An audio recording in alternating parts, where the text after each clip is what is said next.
What is up, guys? You're listening to the MFCEO Project. I'm Andy. I'm your host, and I am the motherfucking CEO. Guys, if this is your first time joining us, welcome.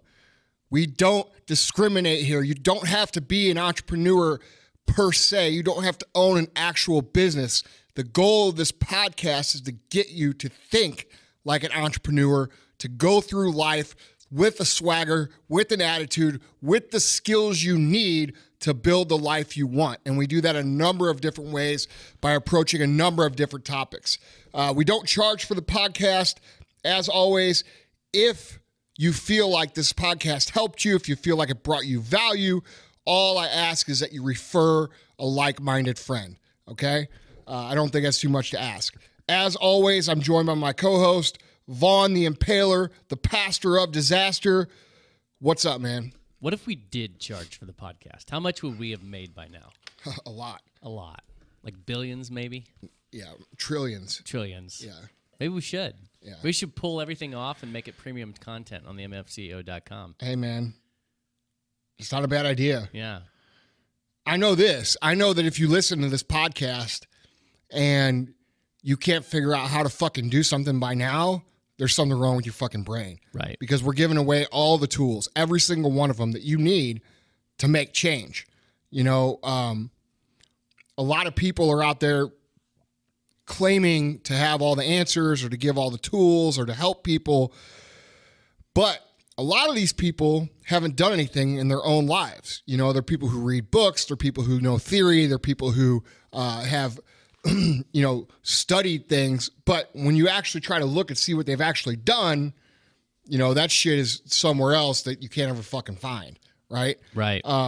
So I don't know. You know, I think if you start from the beginning and you go till now, I mean, we've obviously progressed. The beginning podcasts sound a lot worse than they do now, I think, but at the same time, the value's always been there, and I think the information's always there. So, I mean, if you're somebody, and we're going to talk about this actually today, if you're somebody who's looking to make a change and grow and transform into something that you want to be from where you are, the answers are in this podcast. Mm-hmm. Every single one of them. Mm-hmm. And at the end of the day, it's going to come down to you. It's going to come down to you fucking doing it. You know, everybody says that, do the fucking work, you know, just do it. It's probably the most famous tagline ever. But at the end of the day, that's what it comes down to. You have to fucking execute. And so many people try to do everything they can to not have to execute. You know, they're looking for that corner to cut or that shortcut or that secret way. And there is no secret way.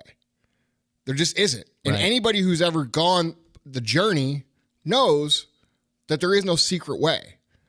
So if you're one of these people who's looking to make a change or looking to transform or looking to make some sort of transition in your life, we're going to kind of review that today and talk about those things from a mental standpoint. Right. So it's a little bit more of a, not to say it's not practical, but it's a little bit more of a mental mindset type podcast today, I think. Mm-hmm. Yeah, a little bit of both. I wanted to add, though, that not only is there not a secret way, you don't necessarily need personal attention. I know you and I have talked about this before. We get emails all the time saying, hey, does Andy mentor people and how much does it cost? And I always laugh because it's you can't fucking afford it. Right, well, yeah, but yes, he does mentor people every week. Yeah, right, and for it's free. Right, exactly. So listen to the podcast and you'll get everything you need. I get that. I get needing mental. No, people I want, get that's because they want assurance. Attention. They want a handheld. Yeah. And the real world doesn't hold your fucking hand. Right. You know, it's a mental block that people have. They think that if they don't have someone to like say, hey, look, you can do this, or hey, look, I'm going to show you how to do this personally, or hey, look, let's do this together, that somehow they're not in the club. Right. Like they're not authorized to do it. And that's the mental limits that are instilled upon us from the day that, you know, we go to our first class in our first school. Right. You know what I mean? It's not, you could be anything you want, or you can do this, or you could be an astronaut, or you could be a baseball player. Now you got people who have relegated themselves to, let's be honest, minimum paying jobs to teach other people, okay? Telling you, well, look, you should probably be more realistic because the chances of being a pro ball player are really slim. Right. Or the chances of being president are really slim. Or the chances of being an astronaut are really slim. And from the day that we're 5 or 6 years old and we're going to fucking preschool and kindergarten and first grade, we got people telling us that. And that's not right. That's not okay. And what would society look like if that wasn't the case? I think we'd live in a completely different world. Right. But we don't. We live in a society where people are trained from day one to instill mental limits on themselves, which eventually cage them up into a box that they spend the rest of their life trying to fucking escape from. And that's what's fundamentally wrong with our education system, is that it squashes people's belief in themselves. It makes them think they have to have somebody to authorize them or give them permission or hold their hand, when in reality, no, you don't. You've got to give yourself permission. You've got to give yourself the okay. You've got to give yourself the authority to go out and do things. And if you do that, there's not these magical people out there that are going to fucking stop you. It's you stopping you. Right. Well, you already mentioned our topic today, which is change, transition, transformation. And I wanted to throw out an analogy to get us started, and that is the analogy of alchemy. Alchemy was something that was kind of all the rage back in the 16th century. It was the idea that you could figure out a way to transform lead into gold, or like worthless material into valuable material. And it seems like the more I talk to you, the more I take in all the things you say, I would say that you would say that successful people have the ability to perform alchemy. They have the ability to take what other people would say is worthless or doesn't have potential and turn it into gold, and to see differently, to transform their habits from lead to gold. I mean, they just have that transformative touch. So I thought it would be great just to go deep into what that means. Let's do it. So first question, I think, you talk a lot about success zombies, and obviously there are just a lot of them out there, but just playing devil's advocate and being nice to people for a second. Let's say somebody's up there and they're saying, all right, Andy, I've been a success zombie, but man, I really do want to change. I really do want to stop being somebody who takes in all this information and never does anything with it. In your mind, what are the first baby steps to real change in a person's life? First things first, I will go back and listen to episode 107, which is Win the Day, okay, and start utilizing the power list. All right, so let's reference that real quick because it's important. I think that's probably the number one most practical podcast that we've done. So if you're one of these people, you need to go memorize what the fuck we talk about in that one. But I think the first step is what I've already covered, is that if you're a success zombie, if you're a guy who's listened to all the gurus, listen to all you listen to Gary Vee, you listen to Grant Cardone, you listen to me, you listen to all these Tony Robbins and all these other dudes, right?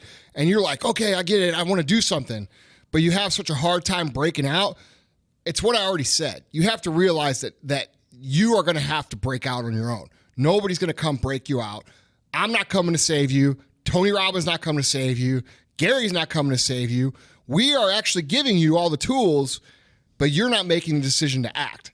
And that's on you, and nobody could do that for you. So you have to realize that there is no people out there that are going to give you permission. Our whole life, we've been programmed that we got to ask permission, and we've got to get, authorized. Like, dude, you got to get a fucking hall, raise your hand if you go to the bathroom. It starts when we're little bitty kids, and it's all part of societal programming. You have to realize that the educational system, the way it's set up, is not designed for people to be personally, financially ultra successful. It's designed to create people who know how to follow fucking directions so that other people can utilize those people in their companies. Right. The whole education system is designed around that. And if you think it's not, you're mentally fucking, there's something wrong with you. So the first thing, if you want to change, I was going to say retarded, but I know that's not politically correct. Right. Whatever, but that's basically what it comes down to. The literal term of retarded. You're very fucking slow. Right. Okay. So So people don't need validation from anybody else. Once they decide they want to change, they can do it. And I know you absolutely hate, detest, loathe cliches, but would you also agree that along with that goes the whole concept of everything you need is already in you? Like, yeah, that's like our boy Ben Newman likes to say that. Yeah, you know, and that's cool because it's true. Cliches are cliches for a It's reason. true. It's that true. They're true. Yeah. It's true. It's just letting it. It's like giving yourself the okay to let the shit out. Right. You know what I mean? Like, dude, I get people to come up to me all the time, and they're like, "Dude, how do you live the way you live, and how do you have that attitude?" Because I don't give a fuck what anybody thinks, and I mean that. Like, dude, I care what certain people think, like the people in this building and like the people close to me, and I treat them well, and I do the best I can for them. But like some Joe Schmo off the street, if you don't fucking like me, fuck you. Right. I don't care. I really don't. Yeah. Which raises an interesting question in my mind. But like people worry so much about what other people think that it keeps them from ever trying to get out of that box. Right. You know, like, oh, well, my teacher from 5th grade told me that I would never be anything but a ditch digger. Right. So you like believe that? Right. The reason that teacher in 5th grade is a fucking teacher is because the motherfucker couldn't do. That's truth. And there's a lot of good teachers out there. I had some of the best of them. Right, at Vianney. Yes. Yeah. But I'm going to tell you right now, and that's my number one charitable cause, is because they did so much for me. Mm-hmm. But there's far more shit ones out there. No, agreed. So just out of morbid curiosity, who would it bother you if you found out that they didn't like you? Like, name somebody you're like, if you found out like they didn't like you, you'd be like, I'm kind of bummed. It's not even about didn't like. Like, if I found out my dad was disappointed in me. Oh, okay, gotcha. You know what I'm saying? Yeah. Like, or something like that. Yeah. Or like my brother was like legitimately disappointed in me. Right. You know what I mean? Like, it's not like or dislike. Like, right. if you're far enough away from me that you don't like me, I don't really care. Right. You know what I mean? I was just thinking like what I would do if The Rock hopped on my IG page and was like, man, this guy's an idiot. I'd be like, oh man, that kind of sucks. What difference does it make? Yeah, well, I don't know. The Rock's pretty cool. I mean, yeah, but you know, I don't know. Yeah, but anyway, going back to that, so make it. You don't need permission to make a change. You've got all the resources you need to make the change. Is what I was getting at. Right. That you would agree to. And then, so what's next? Like, what in practical terms? You said to win the day. Yeah. So let's dude, talk you got to stop and think about what the fuck it is you want. Like, most people are so into like they think on such a micro level. Like they're the way they see the world is like Monday through fucking Friday, right, and then Saturday and Sunday are like the reward. Right. That's how they see the world. Right. So like they don't ever think about like a year or 5 years or 10 years down the road because they're so busy thinking about how to get to Friday night that they don't think about those things. So you have to like spend some real time thinking about what it is that you actually want and not just going through life, you know, with your head underwater, trying to swim to the next fucking buoy so that you can, you know, take a breath for 2 days. Right. So I know deciding what you want is a huge deal. And most people don't ever even do that. As weird as it sounds, because it's automatic to me. Yeah. But people don't do that. They don't think about what they want. So how the fuck are you gonna get what you want? How are you gonna travel somewhere if you didn't look at the fucking map? Or how are you gonna end up where you want to be if you just get in your car and start driving? You don't know where the fuck you're going. Right. You know what I mean? It's the same thing. And so you have to spend some time reflecting on what it is you really want, and then you build a plan backwards from that. Right. And then you implement a daily structure, which is, you know, the episode 107. Right. You start executing the steps. It's that simple. Right. So let's talk about, because another way of referring to what you really want is what's your vision for your life. And I know one of your key planks in the Win the Day that I think I'd like you to spend a little bit more time fleshing out is this whole idea of visualization. And I know you've said before that the people who are really successful, they just see the world with different eyes. They have a different vision from everybody else. And so I guess, and you've talked about how visualization has worked for you, but I mean, in other podcasts, we've touched on it, but we've kind of gone over it pretty quickly. So in terms of visualizing the kind of life that people want, why don't you talk a little bit about, because I know people don't understand what it means. Yeah. They hear visualizing and they think like they could think about it like one day, like literally they could think about like, oh, I thought about that once. Right. And it's gonna happen. Yeah. Like there is like so much validity to consistently visualizing, and what I believe proof in the metaphysical and quantum physical world that there is a way to manipulate the fucking universe to become what it is you want it to become. And to be honest, I've had too many things fucking happen to me to believe anything else. Right. So you have to train your brain to constantly see yourself in that situation. And that's not something you can do one time or two times. It's something you have to do every day, just like you have to brush your teeth every day and put on deodorant every day and take a fucking shower every day. You know, you can't just do it once and be like, oh, I'm great. I visualized it once. And then it didn't work because I didn't, didn't come true. That's not how it works. You have to make visualization part of your day every single day. And when you visualize things, you have to actually see yourself in the situation from like a first person point of view. Like that's how I do it. And I try to see everything around me. I try to see the people I'm talking to. I try to see the details of wherever I'm around, the finishes on the materials, on the wood, everything. You know what I mean? Not just like on a macro scale, like, oh, I see myself being president one day. Look, like I would try to imagine myself sitting behind the fucking desk in the Oval Office and what the wood would look like and what the carpet would look like and what the walls would look like and what it would be like when somebody came in the office. You get what I'm saying? Right. So in other words, not abstract, concrete. Yes. You want concrete details. Yes. Right. And like you're looking at a movie. Yes, exactly. Okay. And the more you train yourself to do that, the more real it becomes for your brain and the more, and I can't explain this part, but the more the shit happens. And a lot of people don't believe in that, and you could choose to believe it or not believe it. It doesn't really make a difference to me, but I know it fucking works. Right. So. Right. Well, I don't know if you saw. And you have to do it daily. It's a daily discipline. Yeah, okay. Yeah. Like it's not. You can't just. Like, dude, I do my visualization every fucking day, and I've done it every day since like 2006. Every day. And things are going pretty much how I see them to go, for the most part.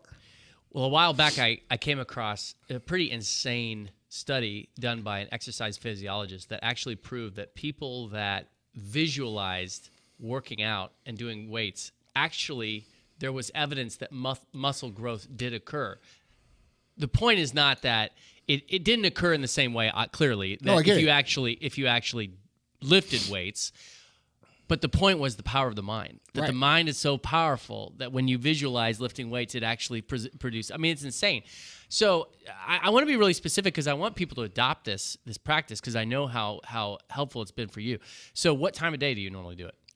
I do it before I go to bed. Okay, you do it before I go to bed. Do you literally close your eyes? Yeah. Okay. So and you incorporate a dream board all the time, or you just use the power of your own mind? No, I use my own mind. Okay. But you do occasionally use a dream board. Like, how does that? A vision board, yeah. Oh, a vision board. Yeah. Vision board. So is there a difference between the two, or is the vision board just the supposed vision to be board an is aid? just something that you surround yourself with of things that you want your life to be. Mine is in my office, and I've already everything that's I haven't updated it in a while, and everything that's on there I have and have built. So it's time for me to change mine. Right. But that's just something that helps surround you with the things that you want to become, and keeps it at the top of your mind. You know what I mean? It helps fine tune that tool. Right. So I can't really say how this shit works. I just know it works. Right. But I think your point is a really good one, which is you can't just do it once and be like, all right, well, you've got to make it a fucking part of your life. Right. So I'm guessing that what we're talking about here is we're talking about the visualization helps to promote massive change in your life because you're constantly holding in front of your eyes what you're striving to become. If you whatever you end up focusing on consistently is what you're going to become. Right. Your actions are going to follow your focus all the time, no matter what the fuck it is. Like if you're focused on how sad you are and how fat you are and how depressed you are, guess what? You're going to get sadder, you're going to get fatter, and you're going to get more depressed because the actions that follow those feelings are all actions that contribute to that. If you take gratitude for what you have, you focus on the positive, you focus on where you're going to be, the actions will follow those actions. And that's a proven thing. You can't feel sad and thankful or sad and angry at the same time. You know what I mean? Right. So whatever you're focusing on, you're going to follow up with the proper actions to make that happen. Right. It's human nature. Right. So while we're on that topic, because obviously you've talked about the power of change happens and it's driven by the power of belief.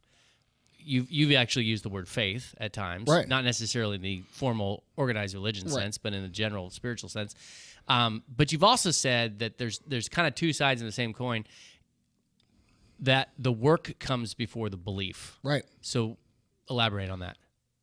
Well, dude, when you haven't done anything and you haven't accomplished anything and you haven't like become any part of what it is you want to become, you have this you're in this place of mind where you say, well, that's going to take a lot of work, and I don't really know if it's going to work, even if I do the work. You understand what I'm saying? Mm-hmm. So it's like, okay, well, so am I taking a gamble to do all this work? And what if it doesn't happen? And these are the conversations that we have. And these are the conversations that most of everybody listening right now has, that keeps them from becoming what it is they want to become. So when I say, work comes before the belief, what I mean is that you're going to have faith, and you're going to have to do some work. And then when you do some work, you're going to see some results. And then when you have some results, you're going to start to believe. And then when you work a little bit more and get some more results, your belief's going to get stronger, and so on and so on and so on. So that when you become to a point like where I'm at in my life, like I don't have a problem with belief, like ever. Like if I say, okay, I want to do this, I have 100% confidence I'm going to do it. So that would have never happened had I not just took that leap of faith and done the work without the reward. And I did that for 10 years. Mm-hmm. You get what I'm saying? Yeah. So people, they're looking for that validation or that indication that whatever they're doing is going to work before they start, because they don't have any fucking belief. But once you start believing, it becomes a lot easier to do the fucking work. Mm-hmm. You get what I'm saying? So it's like a sliding scale. Yeah. And you can't blame people for thinking that way, because it's the way that we're brought up and the way we're taught, like I said, is not taught. It's taught that like success is this magical thing that is only reserved for certain people. Right. And the truth of it is that if you do the work and you work hard enough, you're going to get pretty fucking good. And if you get pretty fucking good, maybe you don't make it to, the top level of whatever it is that you're shooting for. But at the end of the day, you're going to be a hell of a lot better than you are today. So why doesn't it make sense just to go do it?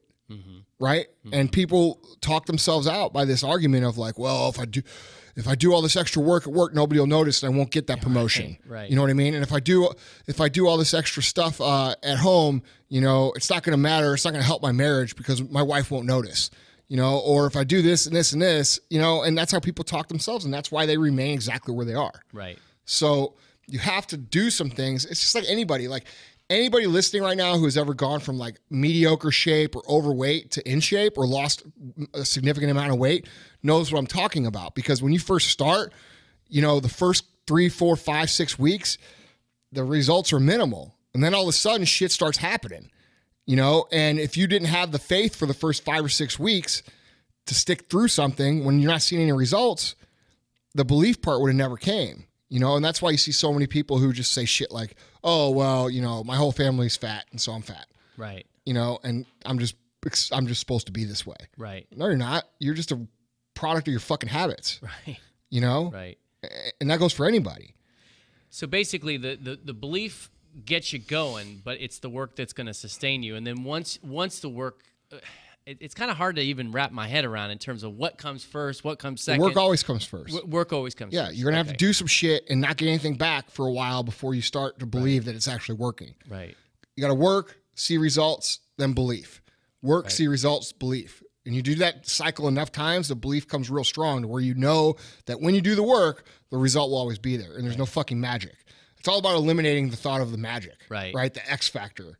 Whatever people think it is. Well, and I also think it's instructive to point out that you don't say the talent comes before the belief or the giftedness. It's the work. Yeah. It's the work. Yeah. There's things that you're going to be naturally good at. There's things that you aren't going to be naturally good at. That goes for every single person on earth. Mm-hmm. There's going to be things that become easy to you. There's going to be things that are not easy to you. And the people who win understand that. The people who lose think that they're the only ones like that. They're the only ones that have a hard time with this. It's not for them. Right. So if you look at our demographics, we actually have a pretty good number of people who listen to us that are kind of up there in terms of their 40s and that sort of thing. And I don't know, man. What would you tell somebody who was 40 or even 50 who just suddenly came to a watershed moment in their life and they're like, man, I'm ready to do things differently. I'm ready to change. I'm ready to be a whole new me. But they're riding 40, 50 years of bad habits.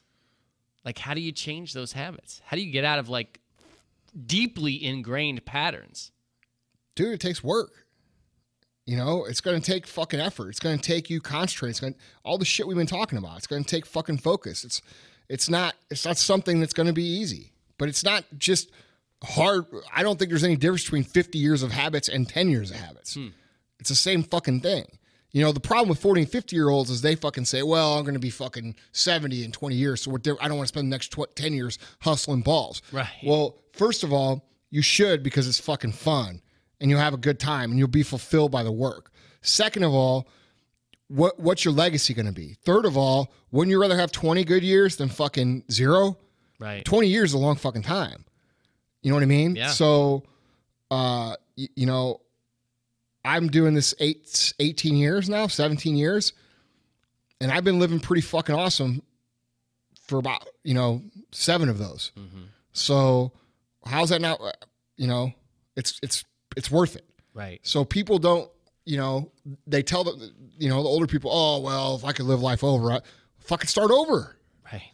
Right. Like, it's not going to be the easiest thing in the world, but there's no reason you can't do it. I mean, I would even argue, what if you really only ended up living it a year before you died? Exactly. Which would you rather do? Just kind of like fade into the night? Dude, at the end of the day, you want to fucking look. Here's what it comes down to.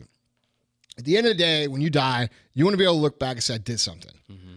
I did something with my life. I did something that was cool. I did something that helped people. I did something that brought value. I created something.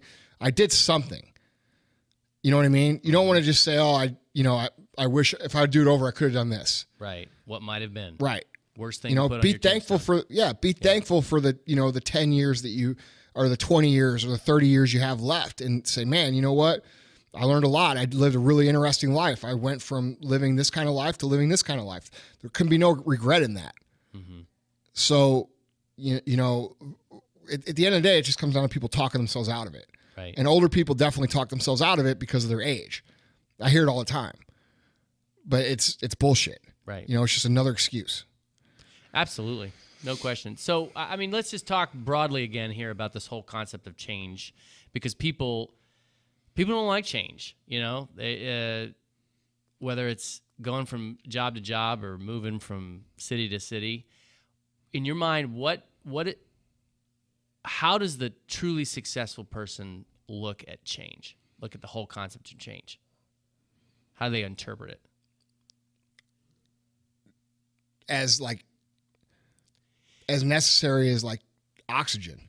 Mm-hmm. You know what I'm saying? Like, dude, you have to live in a state of uncomfortable pressure. Okay. And you don't live a state of uncomfortable pressure by staying the same. Right. Mm-hmm. And the reason you have to live in a state of uncomfortable pressure is because somebody who's successful understands that all the creative shit comes from that place. You don't do your best work unless you have to do your best work. And people spend their whole lives trying to avoid that pressure, when in reality, that's the thing that's going to make them. So I think people who are truly successful understand that life is a game of evolution on a fucking year by year by year by year basis. Mm-hmm. Every year you're working, you're creating, you're developing a new version of yourself to become what it is that needs to be at that time, or what needs to become, for the next goal or the next thing or the next this. The typical mindset is to, like we talked about, go out, get a job, get married, have some kids, get in debt, spend the rest of your life working for somebody to pay off the debt. And then, that's life. That's the way life's supposed to be. But the problem with that is that, and there's no problem with that if that's what you want.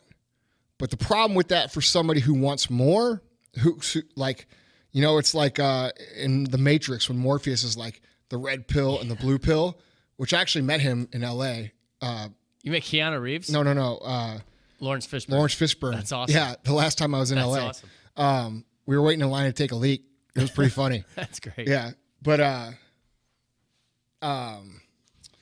I told him the story, you know, that I've used this example before when I speak, you know, the red pill or the blue pill. It's like, do you want to be ignorant and do you want to live in the box? Right. Or do you want to take the other pill and do you want to be aware? And if you're somebody who has been brought up in the traditional sense and you've become aware of what it is that you want and it's not in that box, you're going to be miserable if you don't fucking, you know, work to at least expand your role of whatever role you're in. Right. You know, a lot of people they have great jobs and they're like, fuck, I don't want to leave my job, start a company. That's not what I'm saying. But what you probably should do is try to become the biggest part of that company that you possibly can. You know what I mean? Mm-hmm. Because there's no shame in being an extremely valuable linchpin of a company. Right. You don't have to, not everybody's meant to run their own company. In fact, most of you listening are not meant to run your own company. Most of you listening are more likely to become an extremely valuable part of a company. And we've got a podcast on that topic coming up here pretty soon. Right. Yeah. Yeah. Well, the entrepreneur mindset applies to right. employees. You know, like a lot of people, because entrepreneurship is, you know, the new rapper. Right. You know what I'm saying? Like, it's cool. Everybody's like, oh, fuck, be an entrepreneur. But the problem with it is, and this is the truth, you know, most people don't have the fucking intestinal fortitude to fucking do it. Because I'm going to tell you right now, it's hard as fuck. And it's hard as fuck for me. Mm-hmm. And I'm tough as fuck when it comes to that shit. You know what I mean? Like, I do shit on a daily basis that most people will have a nervous fucking breakdown about. Right. And I don't sweat. And I think if you ask Gary Vaynerchuk or Grant Cardone or any of these other motherfuckers, they'll tell you the same thing. So don't glorify the being an entrepreneur, because there's a lot of shit that comes with it that you wouldn't fucking like. Right. You know, don't look at just the good shit. So, you know, being an extremely valuable part of a company, becoming very well paid without having the stress of all the other shit that comes with it is a pretty good deal. Mm-hmm. You know what I mean? And you can use the skills that we talk about here to become that. So, you know, when you do become aware, you can usually fulfill those desires through becoming the most valuable aspect of where you are now versus trying to start over. Because, like, let's say we got like dudes listening who are making $150, $200 a year, and they're like, fuck, dude, I want to make 10 million a year. Well, dude, let me tell you something. You better be prepared to starve for like 15 years. And then on top of it, you better be prepared to lose everything you fucking have right now and start completely fucking over. Like 3 or 4 times. Right. And I don't mean money. I'm talking about like your friends, your family, and people, you know what I'm saying? Right. Like, it's just not for everybody. So, you know, that's that. So I think that going back to the issue of change, I think that the reason that so many people are afraid of change and like terrified by massive change in their life and their business, I think it's because they think it comes with insecurity. Like if everything's changing, then everything's up in the air and nothing's settled. And the uncertainty, you have to learn to love the uncertainty. Right. Yeah, like the uncertainty is the best fucking part. It's like when you first start dating a chick and like you don't know like if she's going to call you or when she's going to text you or what's going on and you're not sure what the deal is.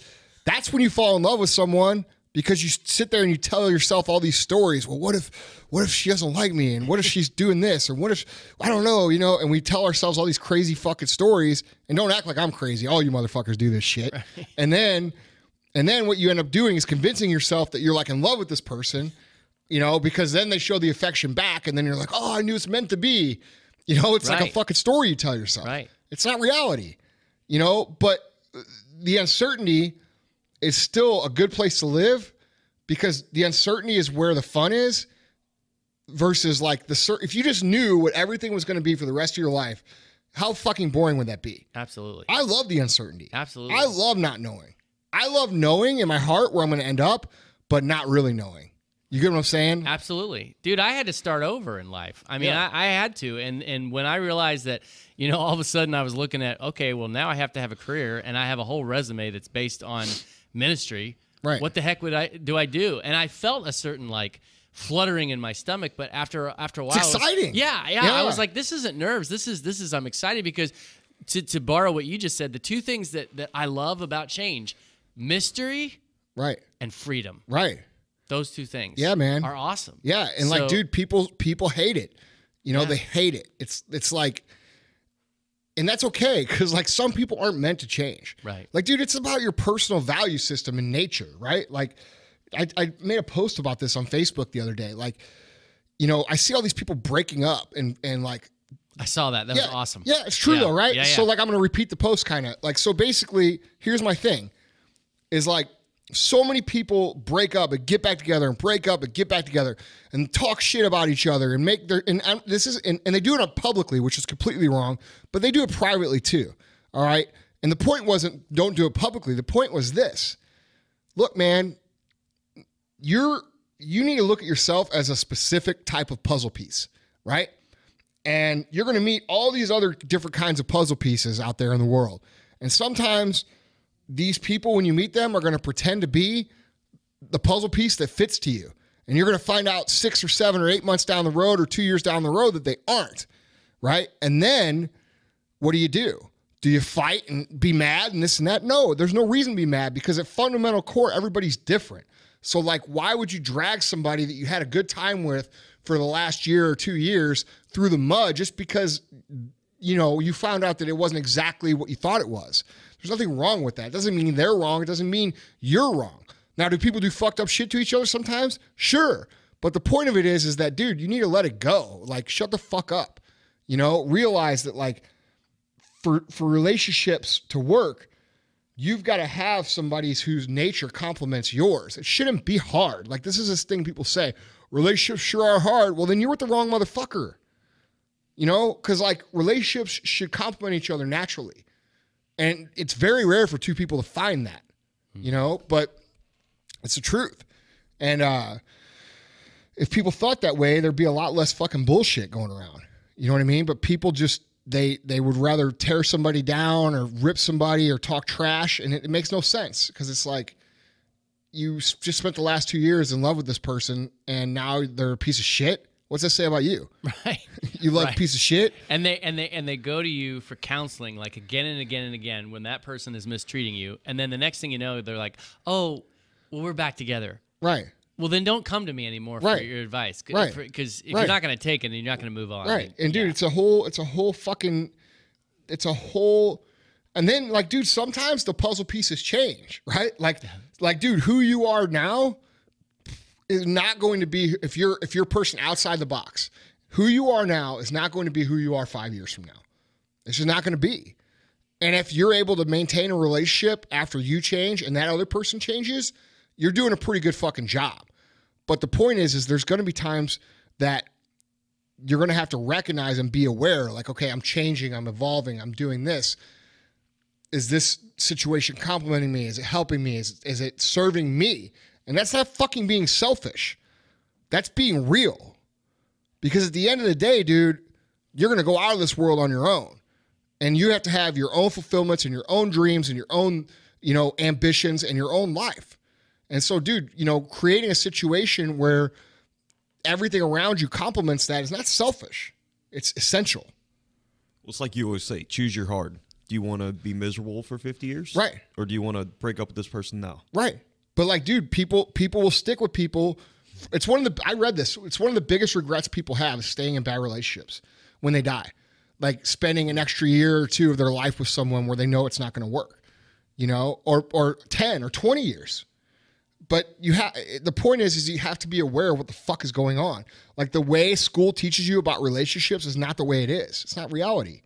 You know, it's not this, you know, it's not a fucking romance story from fucking Disney. Right. You know what I mean? Like, right. There's a lot of things that go into it, but at the end of the day, it should complement you, not take away. You know, it should push you, not pull you back. And that's my point. And, like, you know, if you spend a year or two with someone, you find out that's not who they are, that's okay. What did you learn? I guarantee you, instead of, like, trashing them, if you took a minute to think about what you learned about yourself and what you like and what you don't like and what you're looking for and what you're not looking for on a real level. I'm not talking about somebody's looks or their fucking boobs or their ass, you know what I'm saying, or the shit people talk about. I'm talking about like, because after like a few months, that shit doesn't matter, right? You bang a fucking chick 20 fucking times, all of a sudden it's the same thing every time. It's the same thing. That's reality. Like, dude, you have to have fucking more than that. And you should, so many people are so fucking stupid that that's all they fucking talk about. Like, oh, well, the sex got boring. Right. Well, no shit, motherfucker. Right. Dude, you tell me something you could do 100 times ever that isn't going to get a little bit fucking boring. Let's be real, man. Well, maybe, although, you know. Come on, dude. I'm pretty happy with my sex life. I am too, but I'm just saying, like, it's not as simple. Like, people break up for that. Yeah. No, you know, I hear what you're saying. Right. I know you know what I'm saying. You're just too pussy to say it. No. Yeah. Your wife probably listens to the podcast. No. What do you think, Tyler? Yeah, he's a pussy. Right. No, I'm very satisfied. Sorry. I think you're just happy you're getting laid. Well, that might be true. That might be true. We're pastor boys. Yeah. Sorry, now I'm doing this. Sorry. That's because you got nervous. Cup of coffee. No, I'm thinking you're actually giving me a lot. I follow. And what we you're could do saying. a whole nother relationship. I follow what you're saying. We should do a whole other podcast on relationships again. That was a good one. We should. I agree. And I follow what you're saying, but I also know a lot of people out there. The minute they run into any sort of difficulty, which is bound to happen in any relationship, it wasn't meant to be. Right. It wasn't meant to be. Right. And I mean, no, that's what I'm saying. Like you got to fight for your relationship.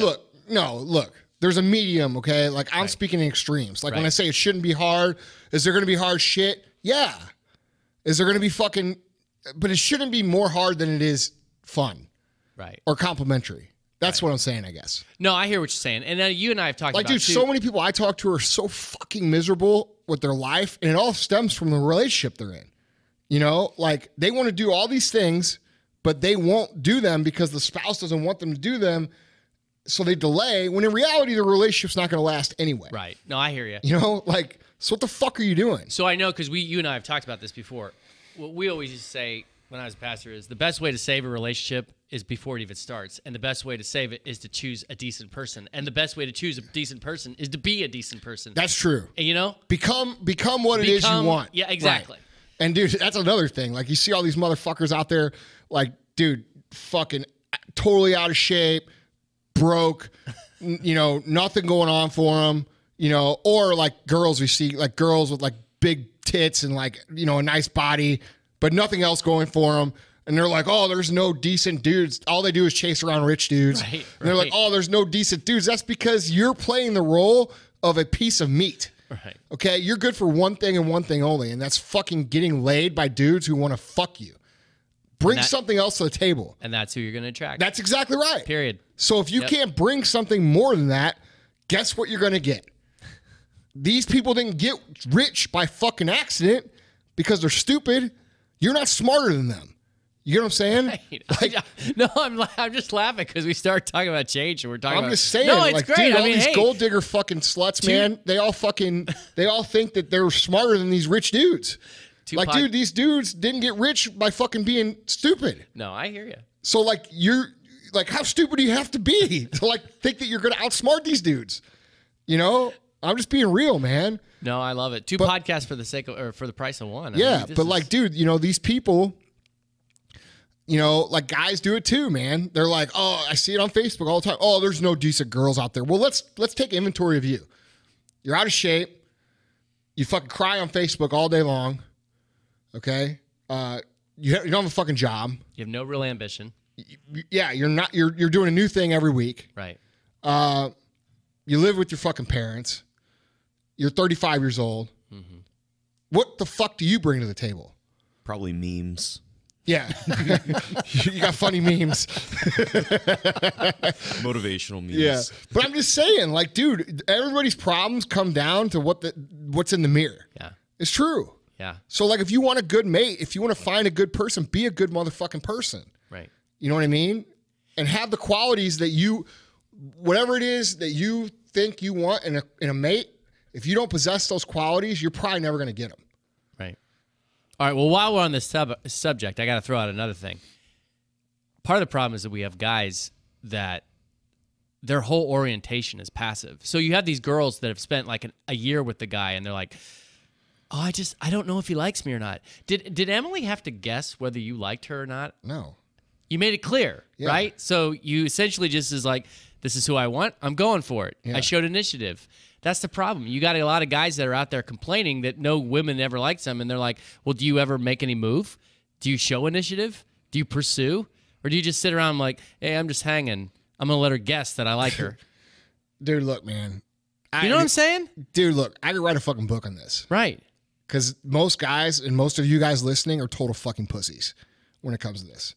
You're so scared, and you think that, like, you think a girl wants you to, dude, I'm about to fucking break out on a rant here.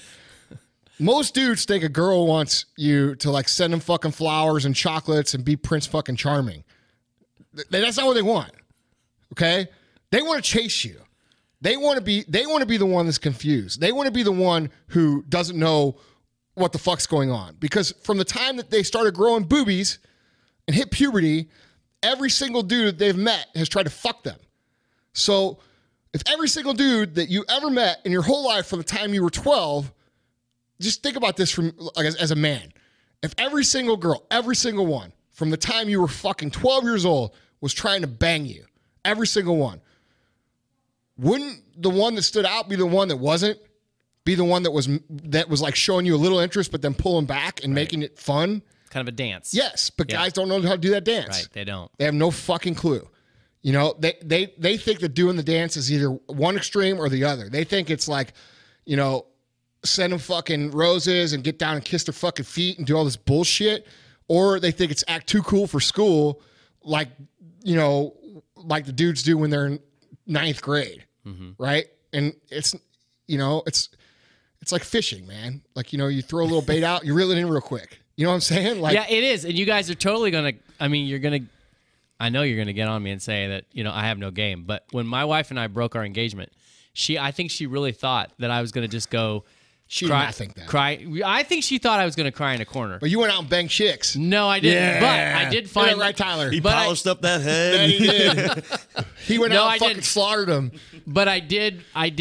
Vaughn Murder Show. My wife always wanted to. How'd you get the name the Impaler, Vaughn? You gave it to me.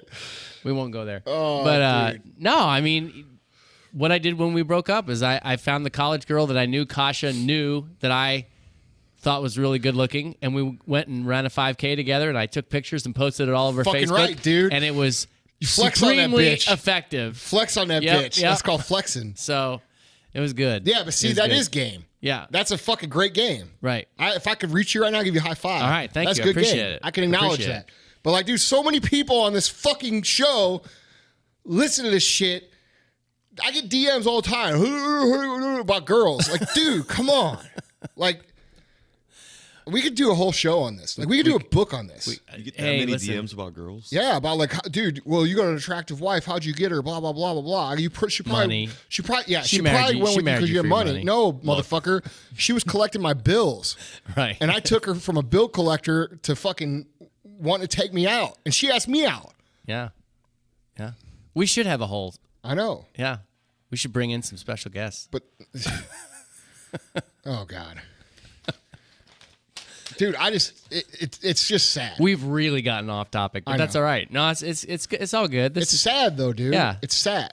Yeah. All right. Yeah. So, okay, so we're gonna just talk about transitions and change and how that applies to business. So I feel sorry for these motherfuckers. I know, I do too. I really do. Because you know what they think it's about? They think it's about like the clothes they wear and like the fuck. You know, they think it's about like.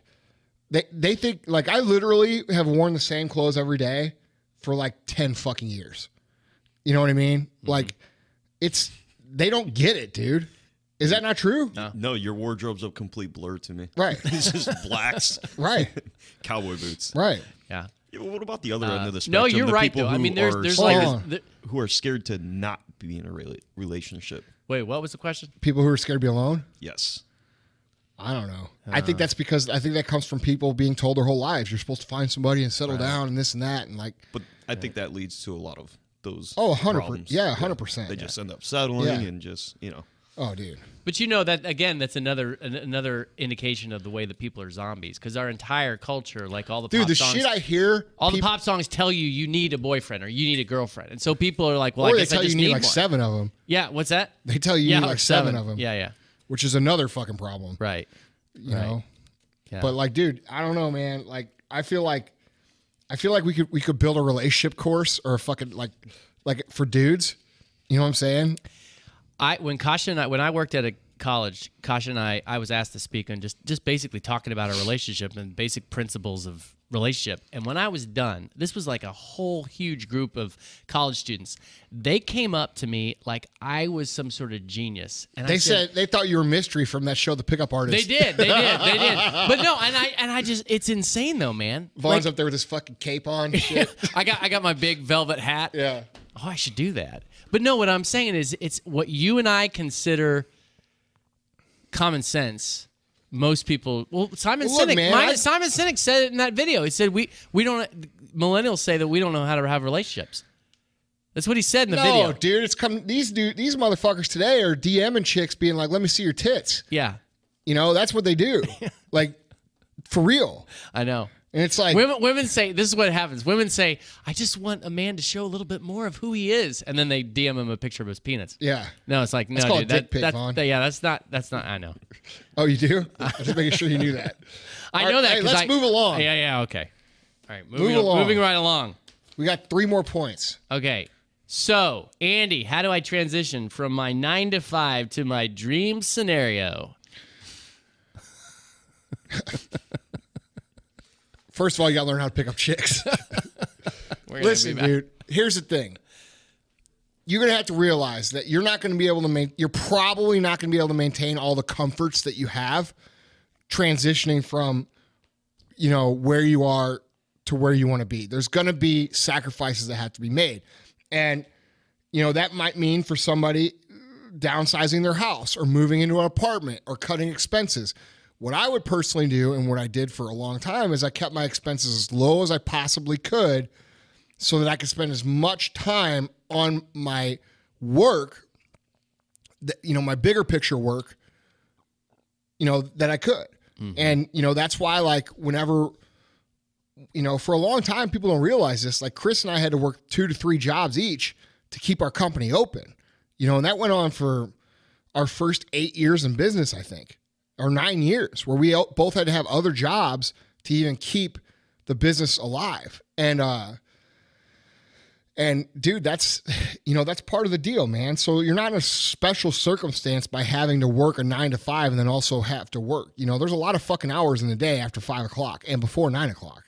It's just people aren't willing to give those up for this deal. So it's that simple. You know, You've got to utilize the time that you have. Right. We've talked about in other podcasts. Yeah, just making sure that your base obligations are covered, and once those are covered, you just got to work harder.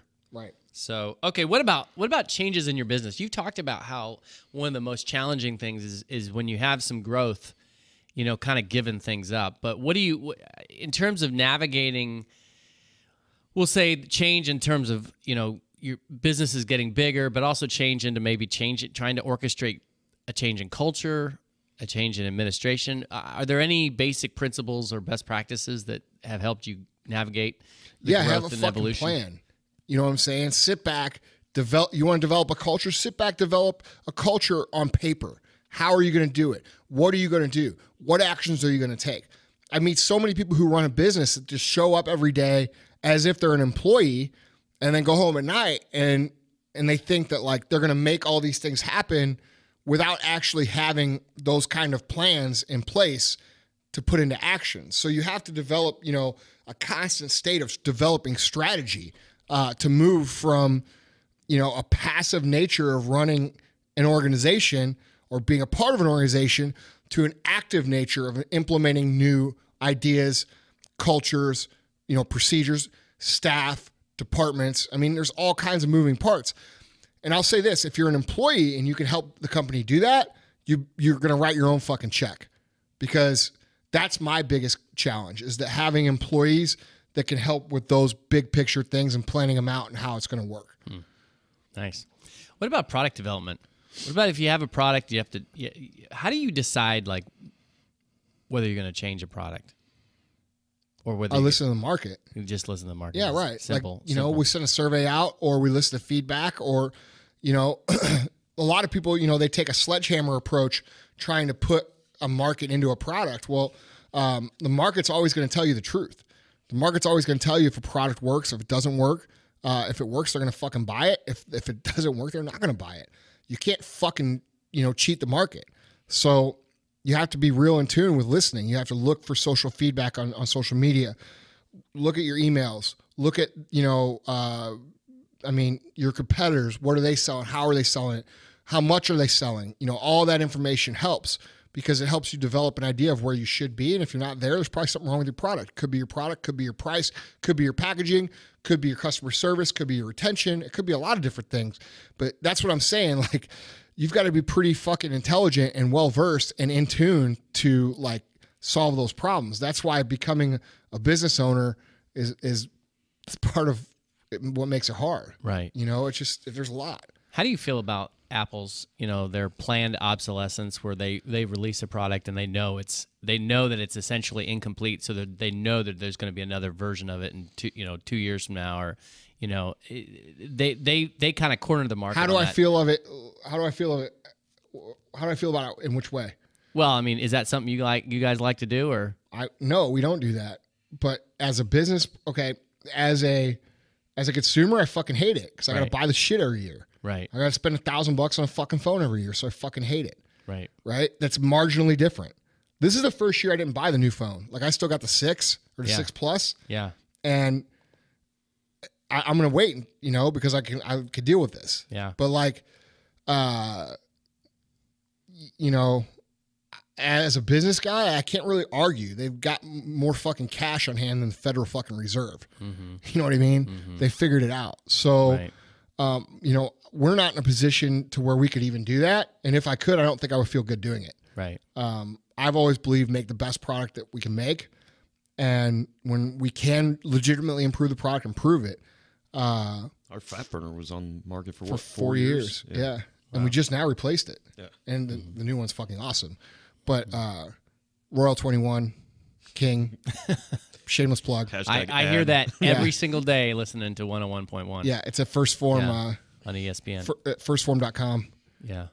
But I had a tip on one of those points earlier about, transitioning.